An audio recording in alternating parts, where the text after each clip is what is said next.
Hi, everyone. Thank you for tuning into our live broadcast tonight. We are just starting in a moment.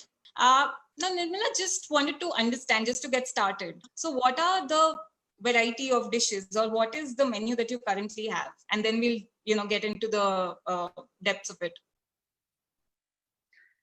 Okay. Actually, the variants which I give is the regular idli dosa batter, and then like it kind of became a monotonous to give the same idli dosa batter. So I just wanted to try out different things. Then I felt many people love to have millets, so I thought I would be trying out the millets. And even in the market, you'll be getting the single millet batter. So I thought, okay, why not? I try extra variant, and I tried putting all the 5 millet together, and I made a 5 millet batter. And then I tried on with the ragi batter, and then the jowar. And I also bought in different types of heritage rice, which is gone for some reason, and it's not available for a few times. Like this mapla sambar is kullakara arasi and kurvikara arasi, which has very low glycemic index, and it has got very high proteins and minerals. And this mapla samba arsi especially is given for it's very good for the nervous system, and it supports the good muscle strength for the growing up kids.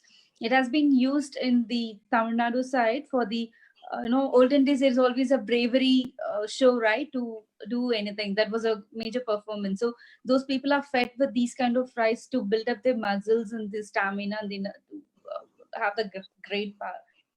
So I tried on different variety, and glad there are many customers who welcome this variant, and they just asking like what else, what more.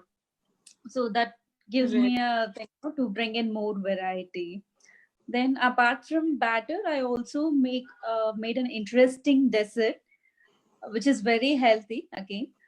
Once I had a chance to taste the dry fruit laddu, which was made by my neighbor. So again, it was made of with wheat, and it was very rich in dry fruits and all those things.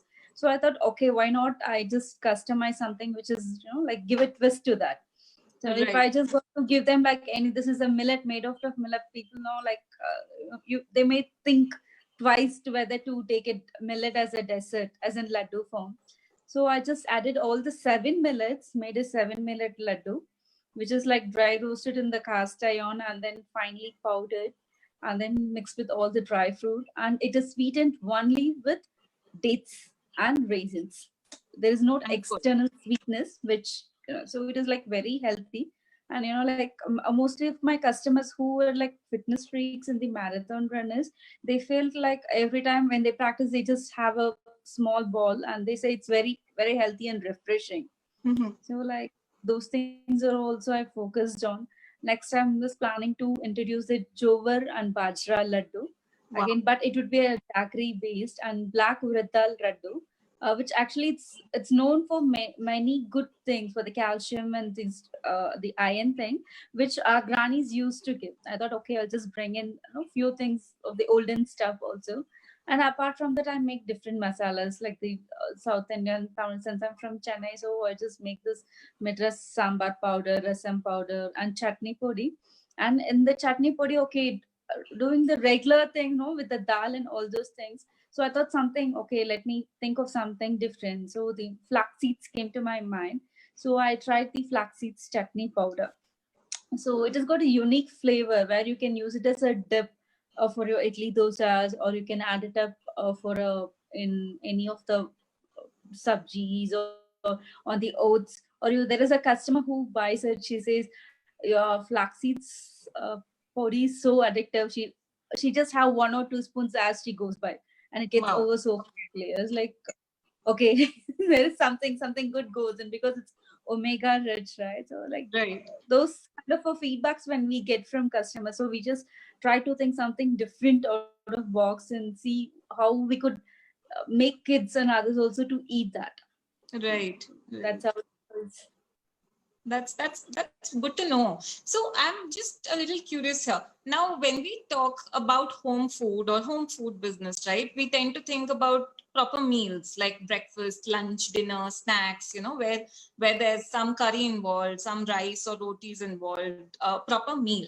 So, and when I hear you talk about what items you have on your menu, these are basically accompaniments to the meal, right? They could be used as ingredients in your meal, like batters, laddus can be had as a sweet, as a dessert, then chutney podis along with your meal, right? So, why this segment of food, and why not the other segment that we usually hear about? They're actually right. When I just looked at the market, frankly speaking, there are many n number of cooks who give us the ready-made foods, and I found there is always a plus and minus in the ready-made. I mean, these hot meals when we have to serve, it has to be really hot. It has to be reached there on time. It has to be properly packed when it is going to be Right. delivered. So whereas like meals or something, like you have certain taste to that. So like some you may like, some you may not like, and like you it depends, and you may not like feel like having a good wholesome meal every day. So I thought, okay, something I wanted to give for everybody. It's right from 3 months old baby until the old people, anything. It's like you give a batter, you provide in chutney. I also make this wet coconut chutney which stays for a week. So Right. now give it up in the glass container. They can, whenever they need, they just need to add water and temper it and use it. Like something like handy. It's like helping hand for the, definitely for the working moms. Like the fathers and everybody. Just wanted to give something. If you're late from office, mummy is late. Daddies can just quickly make something and give for the kid. And okay, what do I do? Okay, some podi is there. I just make 1 liter Yes. steamed and then just have it quickly. Like, which is also like healthy aspect also. These things, we generally don't include it up in the daily meal. Something Right. different. This millet laddu, in the case, there will be like since there are many fitness and there are many people worry about the fitness and all those things. It is not like millet every time you're not going to have it up. Right. Go certain millets only you could have. This is a mixed millet where it has got an iron rich dates in it. It has gotten raisins in it, almonds, cashew, pista, and all those things. Like it will be interesting in every bite. Like many people who make parfait out of that. So like when customers give different reviews, they say one people say they made a parfait out of this laddu. They just laid up this thing and they put some cream and honey and just say, see, this is what I have done. Something Right. new ideas even the customer develop and share with us. We feel like wow. So those kind of things. So that's what I wanted to focus something really handy, simple, anytime on the day, no guilt free kind of stuff.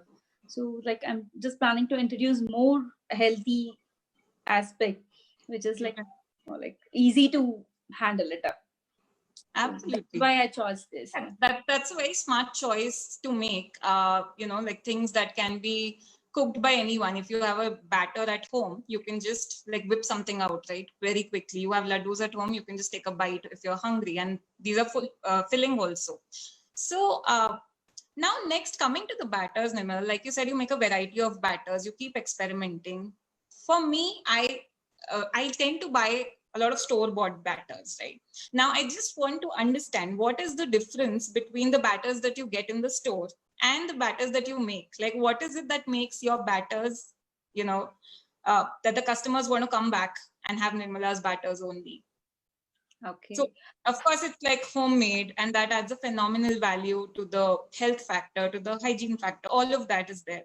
But yeah, like, what are the other differences? See, the first thing is the quality. There's no compromise on the quality. I just source it up from few farmers who is from South Town, and I just bring it up here. And even the rice and everything, right?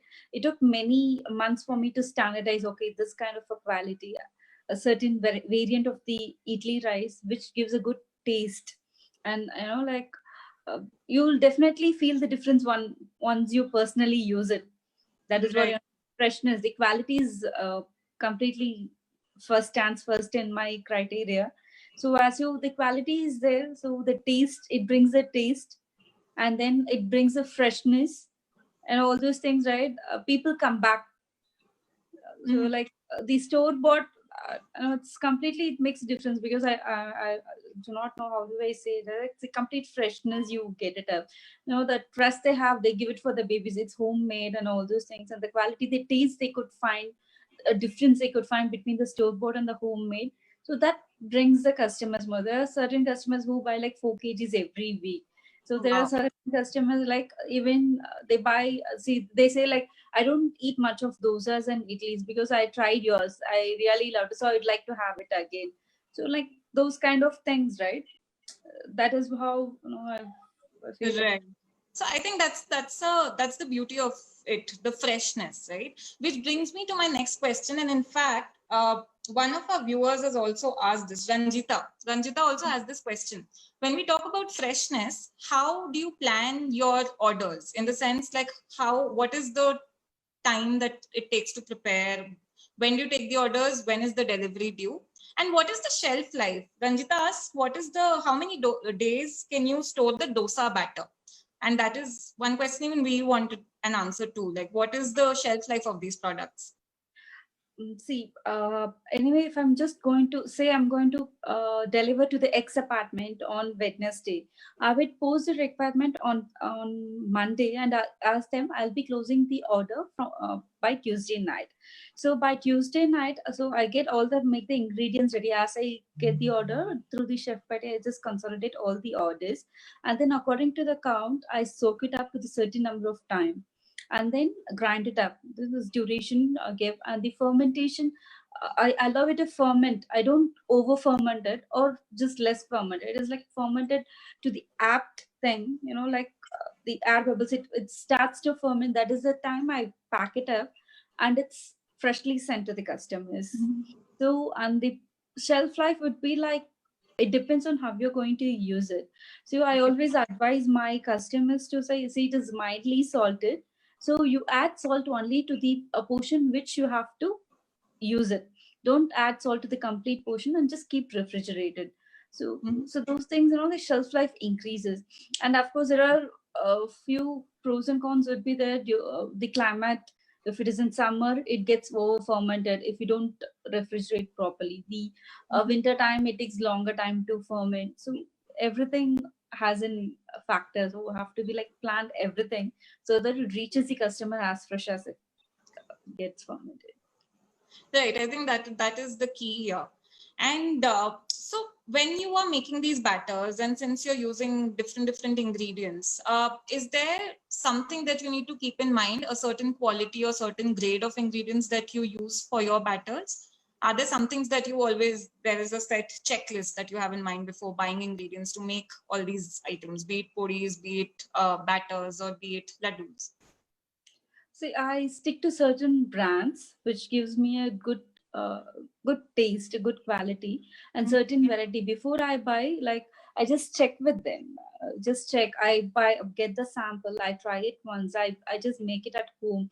I just try it up a different different duration of soaking, grinding, and fermenting. It's a different combinations I try, and then I stamp it. It did not come just like that overnight. So it took also many months for me to standardize. Okay, so this is the brand I need. This is the quality of rice it has to be when I buy it. So every time now the quality check is done personally. So that is the thing, because there is I have like 3 or 4 supplies for the urad dal alone. One is from Tanjore, one is from Teni, the other one is from Chennai. So all the 3 people, I just buy it up before I bought the sample, checked everything, and then I just buy only from them. The yield and the freshness what I get from there and what I get it from here, it's unmatched. So like even the rice in that case, I also like have a different supplies for that. I just buy from them. Even my problem is, right, I don't buy it as a bulk. That is also a big issue for me, because like the wholesalers and all those things, they want us to buy it like 100 kg, 200. Say, see, boss, I don't want to do so much, and since I'm doing it from the home as of now, this is my limit. But I want a good quality. I don't mind paying extra for that, but I want a good quality. So that is how I know that quality check is there. Even right from leaf the batter, even the mappa samba rice, which is like you don't get it like easily. I just find a good organic certified people where they could really source it up when I require. Even the chana dal, everything, like it just be like quality checked before everything, before I started. Right. Okay. Yeah. So now when we talk about these products, right, when we think of meals, like proper meals, set meals, breakfast. So for them, when we talk about the packaging, it's usually different boxes. For curries, there'll be different packaging. For rotis, rice will have something else. And if you are giving a meal, it will be something else. Yeah. But in your case, if one had to ask, what is the kind of packaging material, or do you also need to store a lot of different sizes of boxes or pouches, or what is the kind of packaging that the batters require or the laddus require? Yeah, definitely for all kind of batter, I use a single package which has 1 kg capacity, but I get it up like 2 kg capacity so that the air fermentation stays inside. And I buy a Ziploc one so that there is no tension of like leaking or something, and it also looks neat. Whereas for the podi, I use two kind of packet. One is a silver foiled one, the other one is a paper crafted one within silver lining. So it needs different sizes, and everything cannot be like it has, like it matters a lot. The outlook matters a lot. So everything, I just wanted to give a distinct stuff. So everything has got its own packaging. And for the laddus, I just wrap it up. Each laddu is wrapped up separately and then given in a packet, in a transparent packet, and labeled. So the laddus can be taken up in your wallet or some pals or something. As you go, you just eat it up when you drive, or you just go office and then eat. You can pack it up in your kids' lunch and all those things. So like everything would be there. So this is the kind of package I use it up for my thing. So here I basically put my label and all these things. And this one This is used for? This is for batter. For batter, okay. This is the one side transparent one, and one side is in closed one. And these are all used for masala powders like the sambar podi and rasam podi and korambu podi, like that I use. And this one I use it up for the paper crafted one. I use it up for the chutney powders and flax seeds powder. Okay. And then the laddus are generally packed up, come it up a pack of 10 like this, which is like where the laddus individually are packed like this. Like, wow, these look like chocolates. Yes. And the urad dal laddu is also packed up in the same way, and then neatly labeled, stuck the label and just bubble wrap it. So now it reaches them safely. Right. These are the different packages I use now. Since I'm also planning to introduce my brand Just Dhanyam soon to the market. So it will be some more improvements in my package, the customized one. But still it will be like completely home done and under my surveillance. That's wonderful. Congratulations on starting, like taking the next step and starting your brand as well. To Chef Buddy too. Well, thanks a lot. So, so now, Nirmala, like when you have to, take orders, how do you plan deliveries? Let's say, because like you said earlier, that you don't have to reach the customer at a particular time. They are not expecting the food to be hot. Those issues are not there when you have batters or chutney puris and all these things. So do you prefer, or do you take orders in such a way that, like apartment wise or area wise, how do you plan your deliveries? Yeah. I actually, as I said before, I segregate to different areas. Say I put up in my, say in A place, I'll go to, the B will be like within 5 kilometers. Right. So if there is any apartment close by within like 500 or 1 kilometer range, I include them also, and I just plan the order. As I said, I'll posting it up on Monday. By Tuesday, I'll be getting the consolidated order. So I will plan. And also the thing is like with podis and laddu, it is still fine. With batter again, if they miss to take it up, like say I deliver it by 6 and they take it around at 8 or 10, 10. That's very, like if it is in summer, definitely it gets fermented and all those things, especially these ragi and jowar, that thing also. So every time as soon as I deliver, I just ping all the customers immediately that your order has been delivered. Kindly pick it up. So they are also like comfortable. They also get updated when and what time it is getting delivered as soon as it reaches them. So that's how I just work it. Immediately after delivering it, I ping all the customers personally so that I do it, and I also give the buffer time in case there will be office goers if they come late.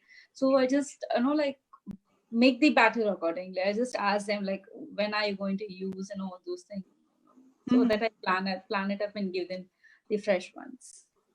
Right, makes sense. So, so yeah, like before we proceed, I would also like to remind our viewers, if you have any questions for Chef Nirmala, you can put them down in the comment box. Now, Nirmala, at this stage, I am actually interested in knowing when was the last time you bought store batters? I'd say like last month. So I have this habit whenever I just go to these markets, supermarkets, anywhere, if I find something new in the market, I would like to bring it to the house and experiment, like how is it? Then compare with this product and what is a good thing in that, how I can improve. Like always learning things.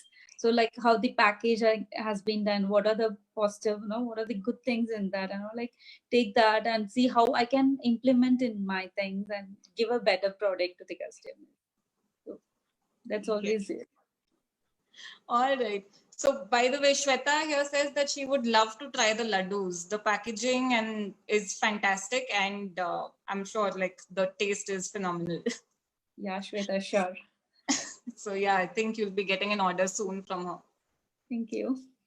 Now, so I think this is wonderful, Nirmala. I think what we've learned is a lot about a different kind of menu today.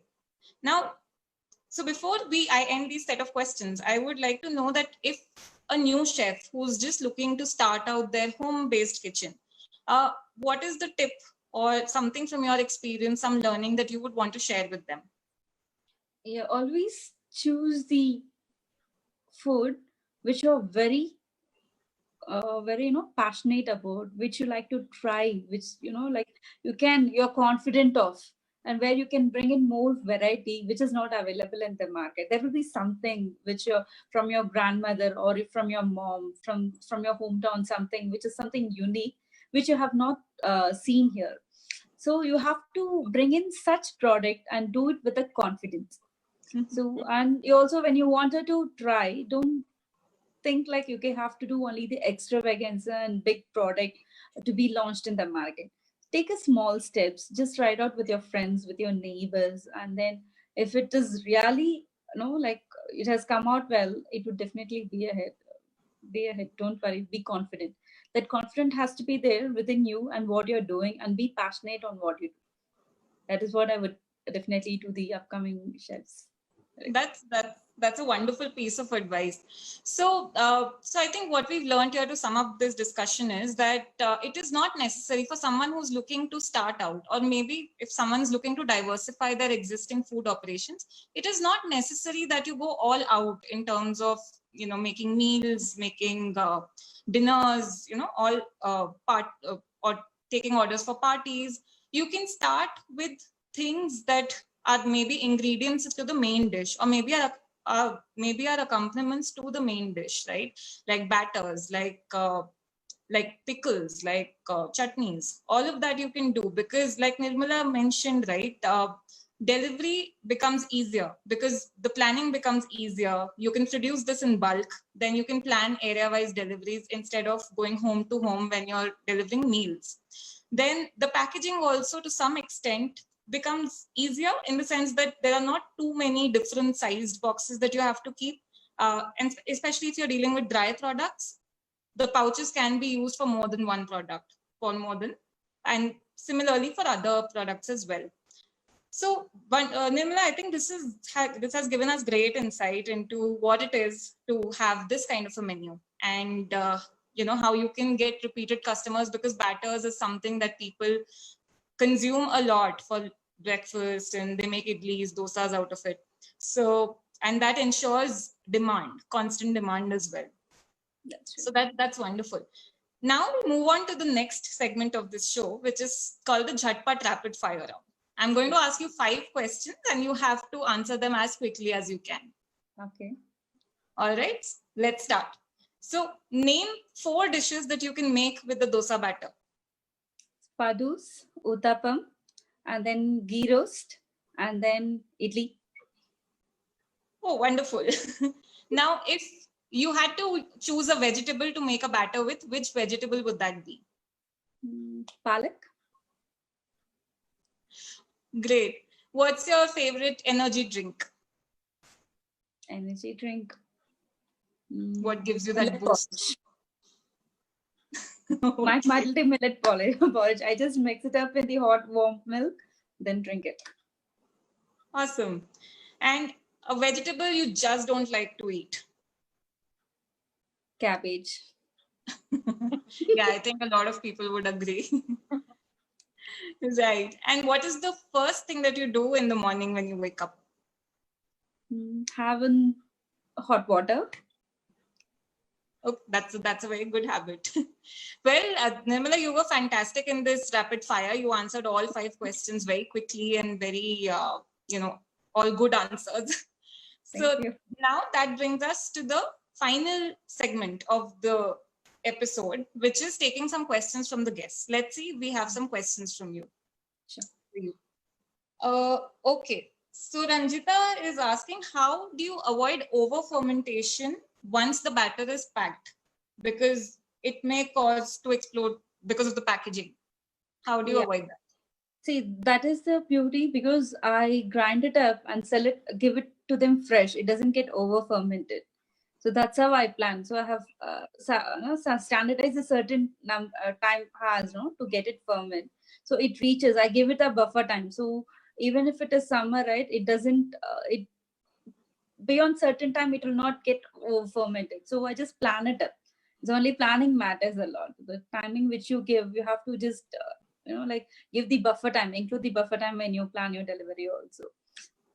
That's it. Okay. So the key here is managing time and planning well in advance. When to take orders, like scheduling And know a your particular product day. very well. So like, and guarantedly say, I can be very guaranteed if say for till 2 hours it will not get over for me, because the same question, one of my customer, you have left the batter there in the security house because you were working, so I know the batter might have blasted this. Say, I know what I'm doing. I just ground it in the morning. So I have given you only half hour. By the time you reach the home and pick it up, it will be completely fermented and you use it for the dinner. That's how, like, you should have the strong knowledge of what you're doing. It is very important. Absolutely. And what is the usual fermentation time? How much time does it take on an average? Usually it takes 8 hours, 8 to 12. Okay. It depends. It has got a lot of factors which could affect the fermentation, the light, the heat, and Okay. like how long you grind it up in the grinder and all those things. It is you learn it. It is not same. Generally they say 8 to 10 hours fermentation, but few people it will get over fermented by 10 hours. Few people it will not be got fermented also enough. Right. So next question is from Meenakshi. She asks, what's next in your exciting menu? Now you have started a brand also, Just Done Yum. What is next that is coming up in your menu? Yeah, I'm just, as I said, I'm just trying to bring in more heritage rice, which is not used widely, which has got very rich nutrients. And also I'm just trying to play some more with my millets. So trying to bring in different combinations and, like trying to make different stuff on that. I'm just working on that. So once I know, definitely Meenakshi, I'll let you know first. That's wonderful. I think we might just be seeing many varieties of batters coming up, which are usually not available. That's true. Well, that is all for the questions that we've got from our viewers. Okay. It was lovely having a chat with you, Nirmala. We definitely learned a lot today from you. And this brings me to the end of today's episode. Now, Smart Chef Success Stories is a weekly episode. So we will be back next Friday at the same time with a new chef. And we will be having an interesting conversation with them. For staying updated about all these sessions and about what Chef Buddy does, do like our Facebook page. And well, once again, thanks Nirmala for being a part of the show today. And well, have a wonderful weekend, all of you. Yeah, We'll same see to you you. next week. Yeah, thank you, Ritika. Bye. Have a great day. Bye. Bye. Thanks.